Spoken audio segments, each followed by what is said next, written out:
तो दोस्तों, आज के इस वीडियो में मैं आपको एक ऐसी यूनिक कंपनी और उसके रिलेटेड बिजनेस से इंट्रोड्यूस कराने जा रहा हूं जो कि बहुत ही अलग है, यूनिक है, एक्स्ट्रा ऑर्डिनरी एंड साथ ही साथ डिमांडिंग भी है। और ख़ास बात यह है कि ये जो कंपनी है वो एक माइक्रो कैप कैटेगरी से बिलोंग करती है, जिसके इन फ्यूचर और भी एग्रेसिव ग्रोथ और प्रॉफिट्स का पोटेंशियल देखने से ही पता चल जाएगा आपको। ये बातें सिर्फ बोलने और सुनने सुनाने वाली नहीं है, ये आप इसका बिजनेस मॉडल और इसके क्लाइंट्स देखकर ही पता लगा लोगे। तो बने रहिएगा आप सभी लोग इस वीडियो में। तो आइए अब चलते हैं कंपनी के ऑफिशियल वेबसाइट के ऊपर में।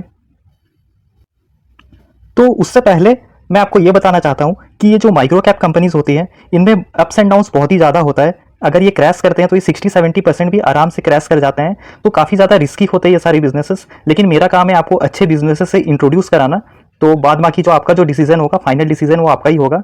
लेकिन आप अपने रिस्क मैनेजमेंट को ध्यान रखते हुए ही कोई भी स्टेप आगे लेना, अपना स्टडी ज़रूर करना। तो अभी आते हैं इसके वेबसाइट के ऊपर में।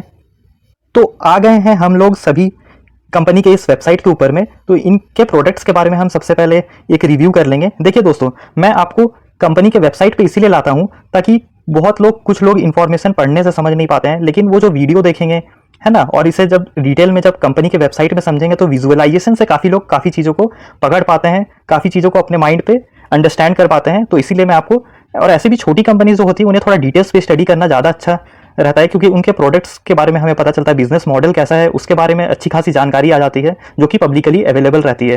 तो ये देखिए, प्रोडक्ट डिटेल्स में आपको देखने को मिलेगा। सबसे पहला जो नाम है वो है कोल्ड रूम्स का। तो कोल्ड रूम्स क्या होता है अब आके देखते हैं आगे। ये देखिए, यहाँ पर आपको ये इमेज देखने को मिलेगा। ये कोल्ड रूम जो है कोल्ड स्टोरेज के लिए जो यूज़ किया जाता है। तो बेसिकली इसका यूज़ क्या है वो आप देख लीजिए। यहाँ पर आपको देखने को मिलेगा कि ये हॉस्पिटैलिटी, डेयरी, आइसक्रीम, फिर horticulture, medical, Medicare, pharmaceuticals, frozen products और साथ ही साथ स्पेशलिटी एप्लीकेशंस के लिए यूज़ किया जाता है इन कोल्ड रूम्स का, है ना, जो कि फुल्ली कस्टमाइज, यानी जो कस्टमर है वो अपने हिसाब से भी मटेरियल को इसके अंदर कस्टमाइज करके रख सकते हैं, जो कि बहुत ही ईजी टू असेंबल होता है, जो कि ऑल साइड पीवीसी गैस्केट से बनाया गया होता है। फिर पीयूएफ डेंसिटी जो है वो एक मटेरियल का यूज़ किया जाता है, वो भी मैं आपको दिखाऊंगा। तो एम्बियंट रेफ्रिजरेशन डिज़ाइन के लिए यूज़ हुआ है ये हाईली। तो देखिए, यहाँ कोल्ड रूम्स के कैटेगरी के अंदर में जो इसके जो एसेसरीज हैं आपको यहाँ देखने को मिलेगा, पीयूएफ पैनल एंड एसेसरीज। मैं इससे एक्सपेंड करूंगा अभी। तो यहाँ आप देख सकते हैं कोल्ड रूम पीयूएफ पैनल जो है, जो कि आपको यहाँ देखने को मिलेगा कि ये 30 ईयर्स से प्रोडक्ट जो है वो बहुत ही ट्रस्टेड प्रोडक्ट है। इसी के साथ साथ आपको ये देखने को मिलेगा, ये होता है पीयूएफ मटेरियल, जो कि बहुत ही थर्मोसील टाइप का कैटेगरी का यूज होता है ये प्रोडक्ट, जो कि इनके जो कोल्ड रूम स्टोरेज है, जो कि आपको यहाँ पे डायमेंशंस काफ़ी तरह के देखने को मिलेगा, इनसे उसे डिज़ाइन किया जाता है। आगे आप लोग देख सकते हो कि कोल्ड रूम के एक्सेसरीज, यहाँ पर आप देख सकते हो कि ये जो flush type big door entry entrance के लिए यूज़ किया जाता है, फिर स्लाइडिंग डोर्स हुआ, फिर व्यू पोर्ट, ये सब तो कुछ चीज़ है जो कि इसके एसेसरीज हैं। अब आएंगे दूसरे अन्य प्रोडक्ट्स के ऊपर में।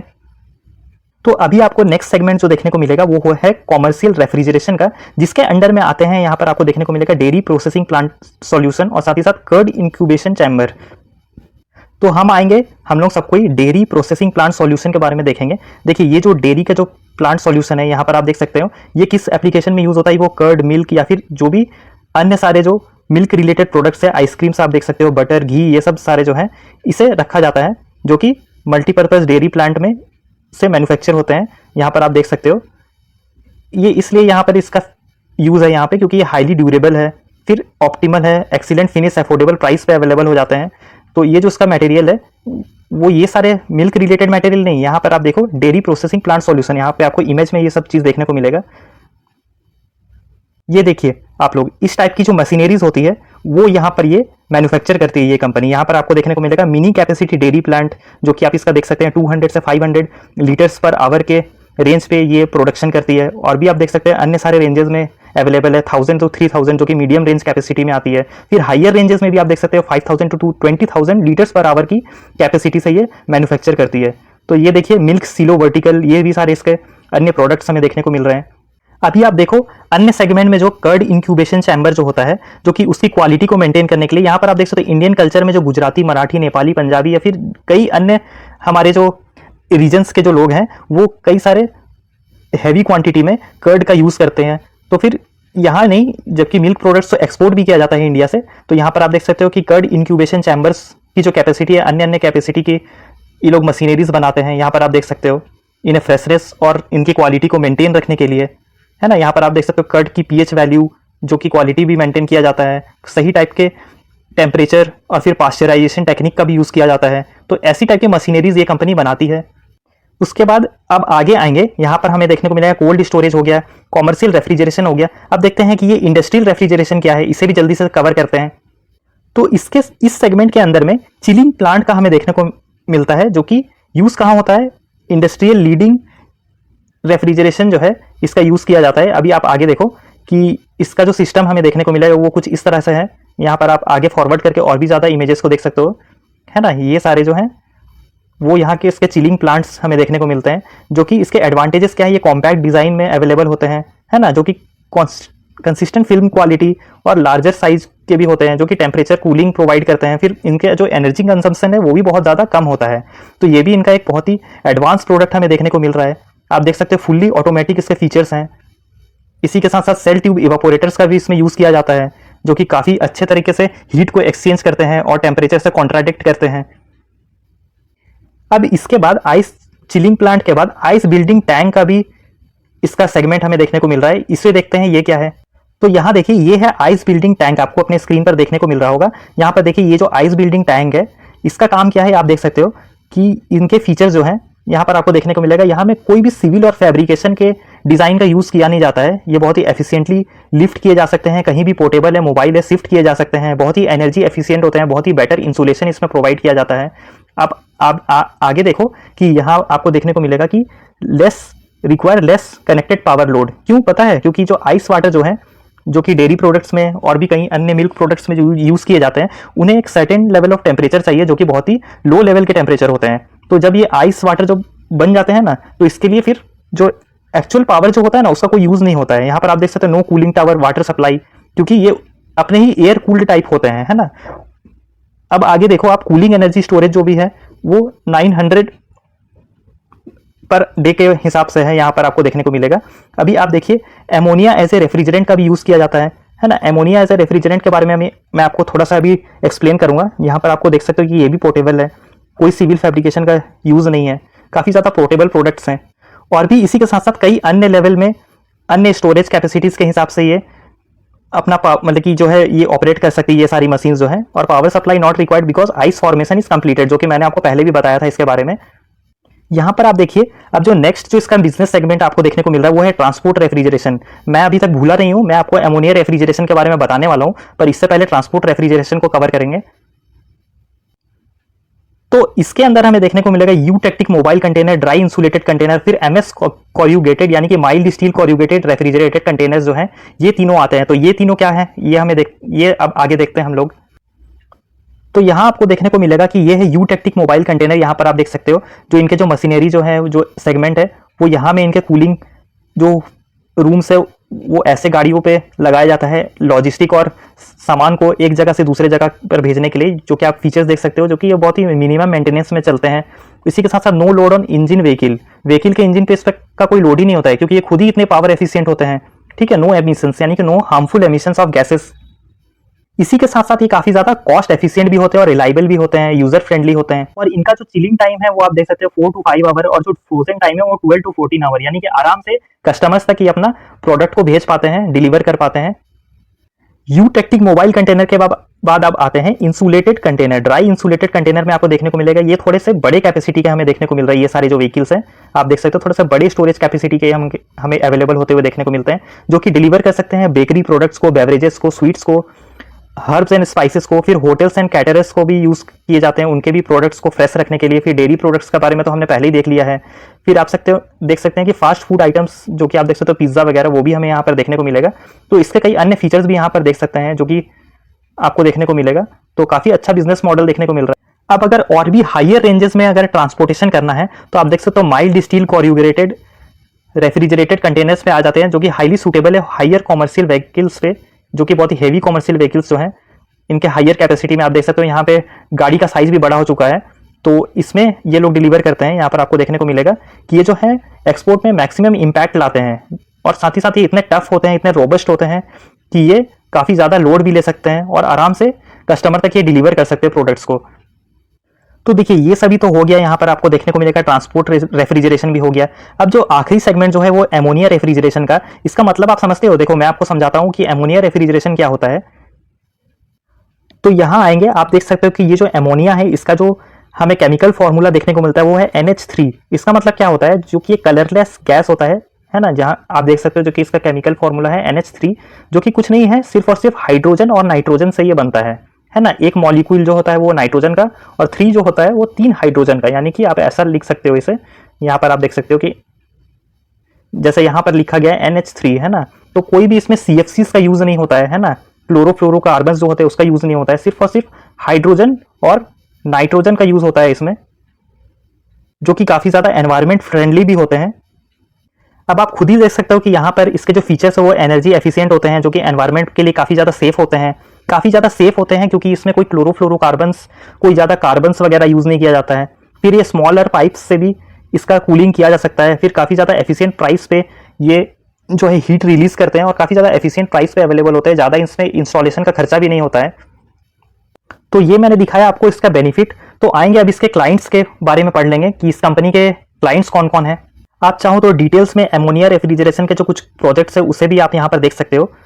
फॉर एग्जांपल मैं आपके लिए यहाँ पर ओपन करूंगा। यहाँ पर आप देख सकते हो कि ये जो इनके टन की प्रोजेक्ट्स फॉर कोल्ड स्टोरेजेस के लिए यूज़ किया जाता है।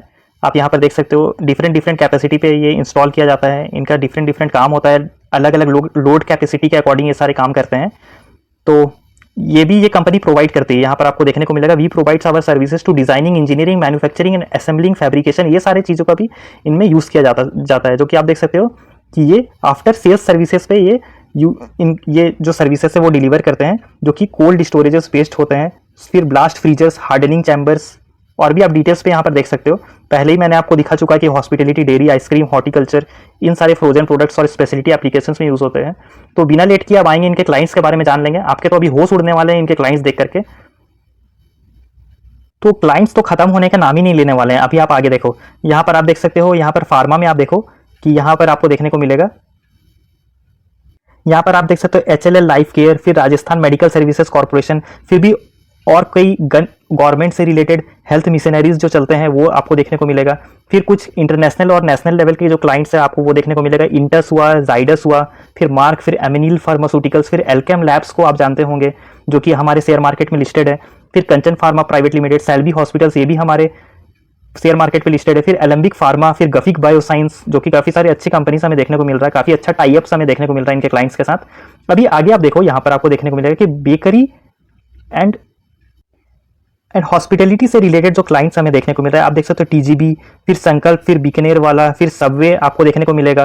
कई सारे एयरपोर्ट्स वगैरह में भी हमें देखने को मिलते हैं इनके बिजनेसेस। फिर सैफ्रॉन, फिर रमदा, फिर आपको और भी देखने को मिलेगा। अन्य कई सारे लोकल और एमर्जिंग प्लेयर्स भी इसके साथ साथ देखने को जुड़ते हुए देखने को मिलता है। फिर बेकरी प्रोजेक्ट्स की अगर हम बात करें तो यहाँ पे आपको मॉन्जिनिस का नाम देखने को मिलेगा।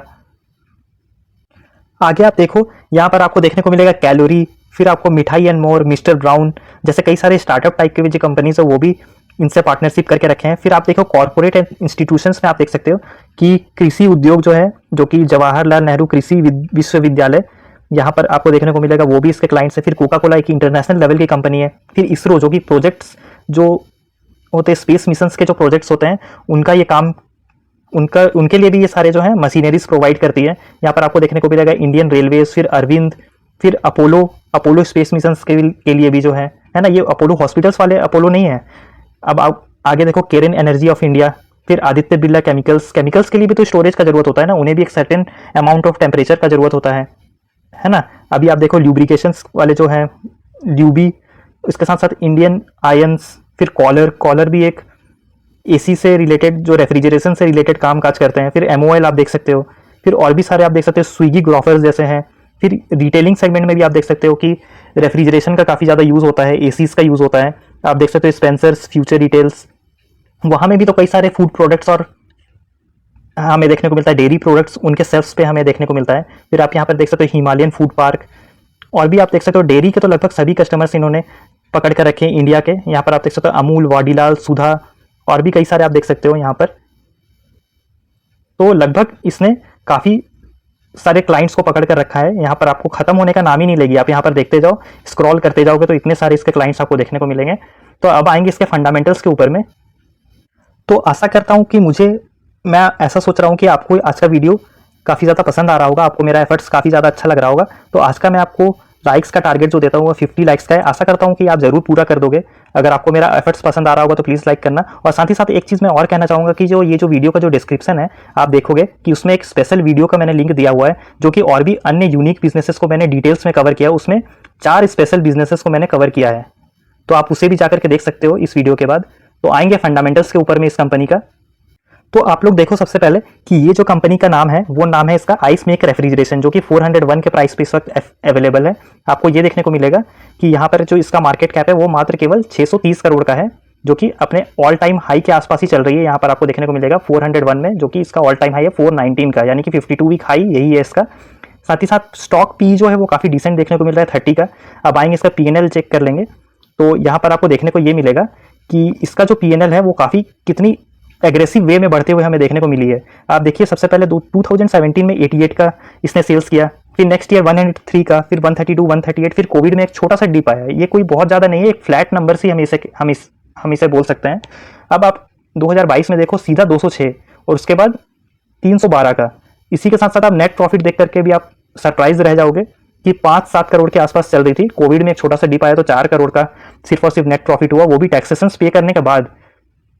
आप देख रहे हो कितना डिमांडिंग बिजनेस है कि टैक्सेशन पे करने के बाद भी कंपनी अपने प्रीवियस प्रॉफिट के आसपास ही थी। इसके बाद सीधा 7 करोड़ हुआ, उसके बाद सीधा वहां से 3 गुना यानी कि 3x जंप आया और सीधा कंपनी का जो प्रॉफिट है वो 21 हो गया 7 से लेकर। अब आपको देखने को मिलेगा कि यहाँ पर आप इसका प्रॉफिट ग्रोथ देख सकते हो। प्रॉफिट ग्रोथ तो मैंने आपको दिखाई दिया, जो कि 5 साल का एवरेज भी आप देख सकते हो कि 26% का है, और सेल्स ग्रोथ भी 25% का है, जो कि लास्ट 3 सालों में बढ़ता हुआ देखने को मिला 31 और 60 का। और CAGR जो है वो आप देख सकते हो लास्ट 3 सालों का एवरेज जो है वो 112 का है। इस साल तो बहुत ही ज़्यादा 233% का देखने को मिल रहा है, और 5 साल का जो एवरेज है वो भी 37 का भी। ये कोई बहुत ही ऑर्डिनरी नहीं है, 37 5 साल में CAGR बहुत बड़ा रिटर्न होता है। अब आप देखो इसके जो रिजर्व्स है वो भी काफ़ी अच्छे बढ़ते हुए देखने को मिल रहे हैं 65 का, और बोरोइंग्स तो लगभग ना के बराबर है।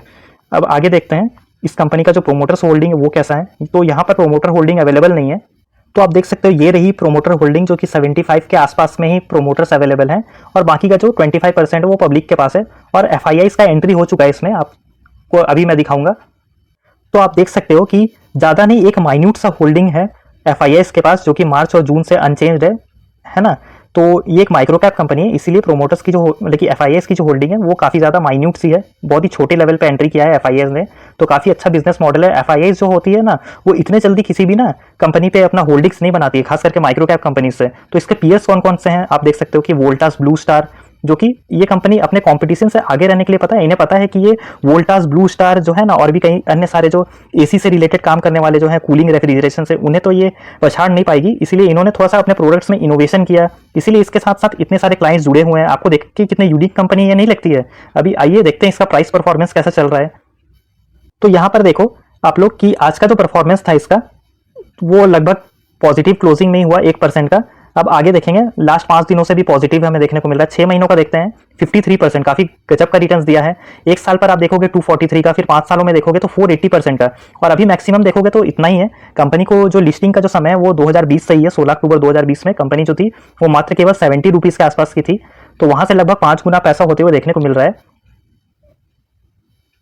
ना। यहाँ पर आप देख सकते हो कि 480%, जो 5 गुना के आसपास पैसा होते हुए देखने को मिल रहा है। तो अगर आपको ये कंपनी पसंद आ रही होगी तो एकदम से इस कंपनी पे कूद बन जाना, क्योंकि ना ये माइक्रो कैप कंपनी है और खास करके अपने टॉप लेवल पर चल रही है, पीक पर चल रही है, तो कभी भी एक बड़ा करेक्शन आने की इसमें उम्मीद है, लेकिन फंडामेंटल्स काफ़ी ज़्यादा स्ट्रॉग है। तो जब ऐसी कंपनीज जब इतनी ऊपर टॉप लेवल पर रहती है ना, तो क्या करना पड़ता है, अगर आपको रिस्क मैनेजमेंट के साथ जाना है तो आप यहाँ पर 2 क्वांटिटी ले सकते हो, फिर थोड़ी नीचे करेक्शन पे आएगी तो फिर 2 क्वांटिटी।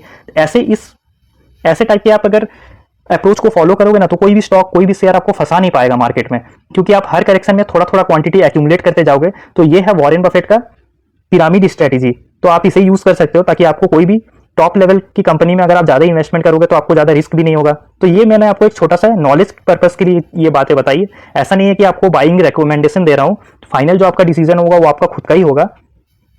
तो आपको कैसी लगी आज की ये वीडियो? तो वो वीडियो क्लोज करने से पहले मैं ये बताना चाहूंगा कि ये जो कंपनी है इसका मतलब कि ये जो वीडियो है इसमें मैंने एक 4 माइक्रो कैप्स, गजब के माइक्रो कैप्स कंपनीज के बारे में कवर किया है, जिसका बिजनेस मॉडल कुछ ऐसा ही है। जो सेकंड कंपनी जो है ना इस वीडियो में, उसका जो है वो भी FMCG मशीनरीज से रिलेटेड ही उसका बिजनेस है। आप देखोगे तो चौंक जाओगे वैसी कंपनी को देखकर। तो इस कंपनी को भी आप चेकआउट कर लेना, है ना, इस वीडियो को देखने के बाद। तो कैसी लगी आपको इस आज की ये वीडियो? अगर वीडियो अच्छी लगी होगी तो प्लीज़ लाइक करना, साथ ही साथ बाकी लोगों को भी शेयर करना, ताकि बाकी लोगों को भी इंफॉर्मेटिव नॉलेज मिल सके और उन्हें भी मार्केट सीखने में हेल्प हो सके, कई अच्छे अच्छे यूनिक कंपनीज के बारे में पता चल सके। तो मैं लाता रहूँगा ऐसी वीडियोस। तब तक के लिए दिस इज एस के the market explorer and I am signing off.